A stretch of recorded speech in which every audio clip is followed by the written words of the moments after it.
अस्सलाम वालेकुम। मेरा नाम डॉक्टर आफाफ मंजूर है और आज की वीडियो में मैं बात करने जा रही हूँ सेरिब्रल पॉल्सी की most common type spastic cerebral palsy के बारे में।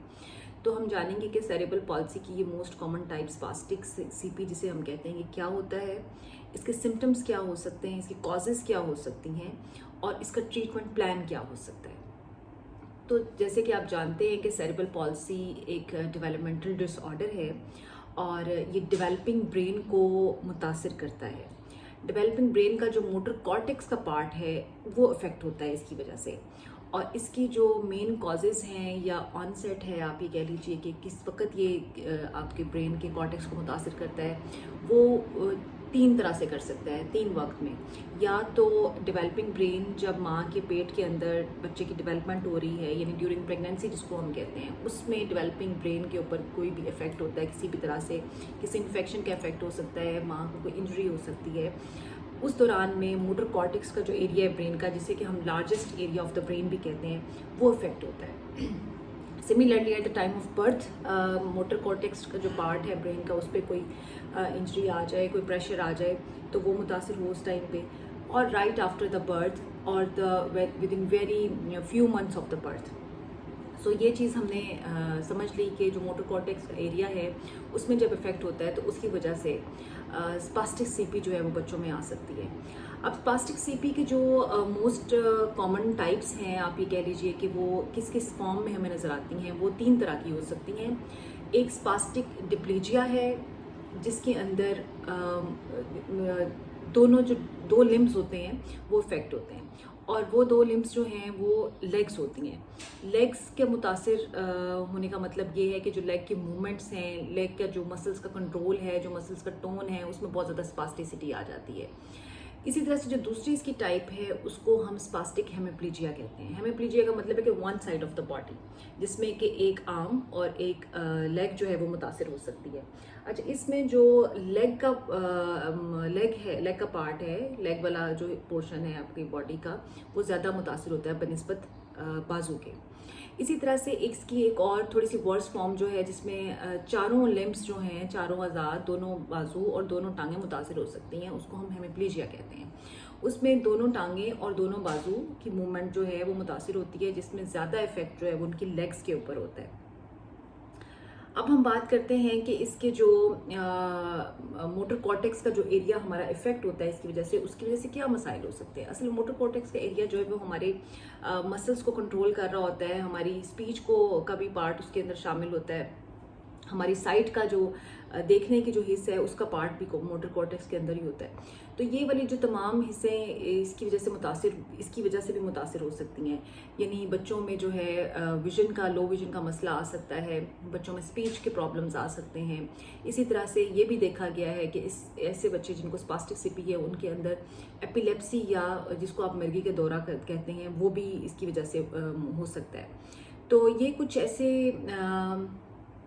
असरात हैं जो कि मोटर कॉर्टेक्स पे जब इफेक्ट होता है तो सीपी बच्चों के अंदर इस तरह के मोटर मूवमेंट्स के अलावा जो बाकी अटैच्ड कुछ और भी हमें अलामात नज़र आना शुरू हो जाती हैं कि और हिस्से भी मुतासिर होते हैं।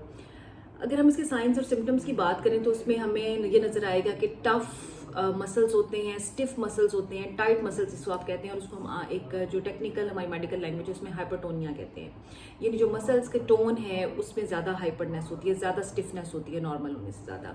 मूवमेंट्स जो एग्जैजरेटेड होती हैं, यानी जो आपकी मूवमेंट हम बहुत हमें मामूली सी नज़र आती है, उसमें स्पास्टिसिटी में आपको बहुत ज़्यादा एक झटके के साथ मूवमेंट नज़र आती है। इस तरह से जो उसकी वॉक है वो जिसको आप गेट कहते हैं वो भी अब नॉर्मल होती है। उस स्टिफनेस की वजह से उसकी एक जो नॉर्मल गेट है, उसका बॉडी पोस्चर, चलने का अंदाज है, वो भी उससे भी हमें विजिबली नज़र आ जाता है कि बच्चे का कोई ना कोई अज़ा जो है वो मुतासिर है और उसकी जो मूवमेंट की या मसल टोन है वो उसमें नज़र आ जाती है। इसी तरह से जो जॉइंट्स हैं आपकी बॉडी के, लार्ज मसल्स के जॉइंट्स जो हैं, जैसे आपके ये एल्बो का जॉइंट है, नी का जॉइंट है, इसमें जो है फ्लेक्सिबिलिटी नहीं होती है, इसको मूव करते हुए उसको प्रॉब्लम होती है। बच्चे समटाइम्स जो इससे मुतासर अफराद हैं वो मसल्स के स्ट्रेच होने की वजह से लेग्स में टिप टोज पे भी वॉक करते हैं। इसी तरह से जो रिफ्लेक्सेस हैं वो एबनॉर्मल होते हैं, यानी आप फौरी तौर पे जो रिस्पॉन्ड करना होता है रिफ्लेक्सेस का, वो इससे मुतासर हो सकता है। सो ये कुछ चीज़ें ऐसी हैं जो कि साइंस एंड सिम्टम्स हैं। इसके अलावा जो थोड़ी डेवलपमेंट है वो भी डिलेड होती है बच्चों की, यानी जो नॉर्मल डेवलपमेंट का पैटर्न है वो भी हमें नज़र नहीं आता। अगर हम इसकी ट्रीटमेंट की बात करें तो इसकी 2-3 तरह से ट्रीटमेंट है। The most common treatment for this is physiotherapy. Appropriate आप कंसल्टेंट से लें। ऑक्यूपेशनल थेरेपी आप ले सकते हैं। ऑक्यूपेशनल थेरेपी के ज़रिए जो बच्चे की फाइन मोटर, ग्रॉस मोटर के जो मसाइल आ रहे होते हैं, ज़ाहिर ग्रॉस मोटर तो इम्पेयर्ड होती ही होती है, इसके अलावा मसल्स की स्टिफनेस की वजह से जो फाइन मोटर के इश्यूज़ हैं वो भी इसके अंदर आ रहे होते हैं, यानी होल्डिंग, जो पेंसिल होल्डिंग है, लिखने की सलाहियत, इसके अलावा ग्लास होल्डिंग, बहुत छोटी छोटी मूवमेंट्स जो कि फाइन मोटर्स का हिस्सा होती हैं बच्चों की, वो भी मुतासिर हो रही होती हैं। तो उसके लिए ऑक्यूपेशनल थेरेपी जो है वो भी एक बहुत बेस्ट वे है कि आप इन टाइम